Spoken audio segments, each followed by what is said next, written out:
Whispers in the Château. The tragic tale of the White Lady. It was an autumn evening in the quiet countryside of Normandy.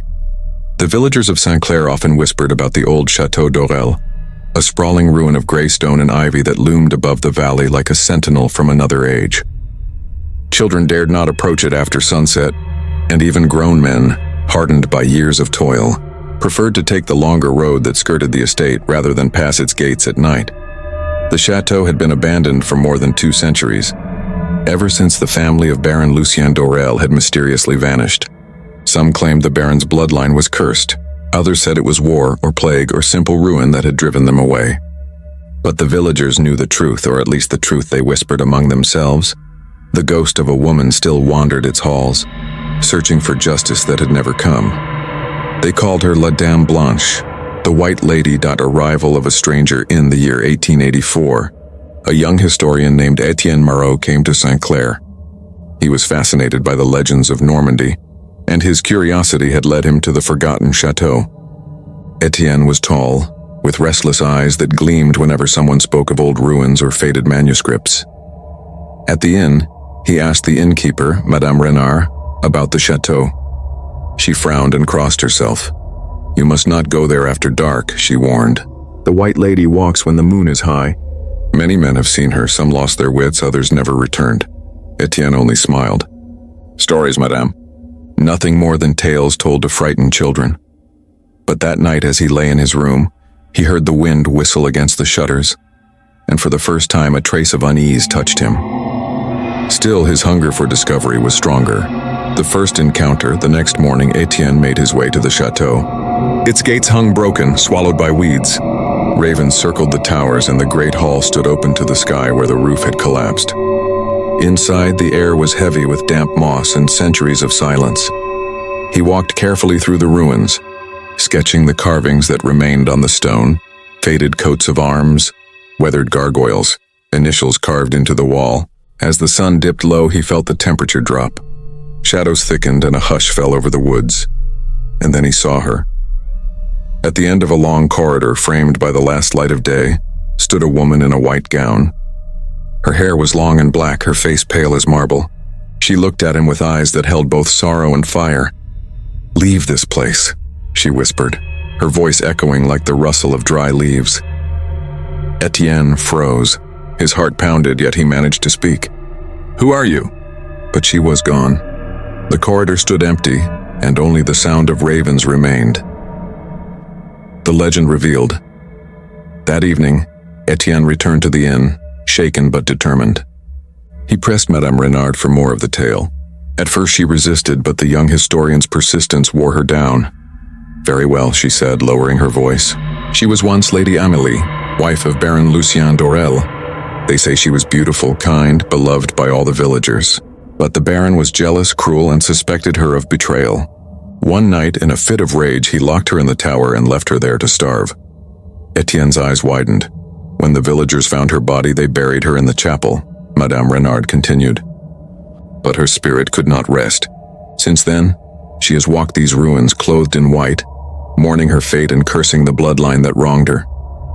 Étienne wrote down every word, though his hands trembled. He told himself he was a man of reason, yet he could not banish the image of her sorrowful eyes. A dangerous curiosity. Over the following days, Étienne returned to the chateau again and again. He brought lanterns, notebooks, even wine to steady his nerves. He roamed the halls, calling out her name. "Amélie! Lady Amélie!" Sometimes he thought he heard footsteps behind him, sometimes a whisper in the air. On the 5th night, she appeared again, this time in the great hall. "Why do you disturb me?" she asked. Her voice was soft but carried the weight of centuries. "I want to know the truth," Étienne said. "If you were wronged, I will tell your story to the world." Her eyes shimmered. "The truth lies in the chapel, but beware, for it is written in blood." With that, she vanished, and Étienne was left alone with the echo of her warning. The Chapel of Secrets. The ruined chapel stood on the far edge of the chateau grounds, half swallowed by nettles and brambles. Étienne forced the door open and stepped inside. Dust filled the air, and the faint smell of incense lingered, as if from a service held long ago. By the altar lay a slab of stone, cracked and worn. Carved into it was the name Amélie d'Orel. Étienne knelt, brushing away the dirt when his fingers struck something loose. Beneath the slab was a hollow. Inside lay a rusted dagger, its blade stained dark, and beside it a parchment, nearly crumbled to dust. With care, Étienne read the faded words. "Forgive me, beloved Amélie. It was not I who condemned you. It was my brother Henri, who lusted for your dowry and poisoned my mind with lies. In my rage I believed him, and in that rage I chained you. When I came to my senses, it was too late. The shame drove me to this act. May God forgive me." The parchment was signed. Lucien Dorel. Étienne's breath caught. The Baron had confessed his crime and his despair. The final confrontation that night, Étienne returned to the great hall. He lit a circle of candles and placed the parchment on the stone floor. "Lady Amélie," he called, "I know the truth." The air grew cold. The candles flickered. Then she was there, radiant in her sorrow. Étienne held out the parchment. "Your husband was deceived. It was his brother who destroyed you."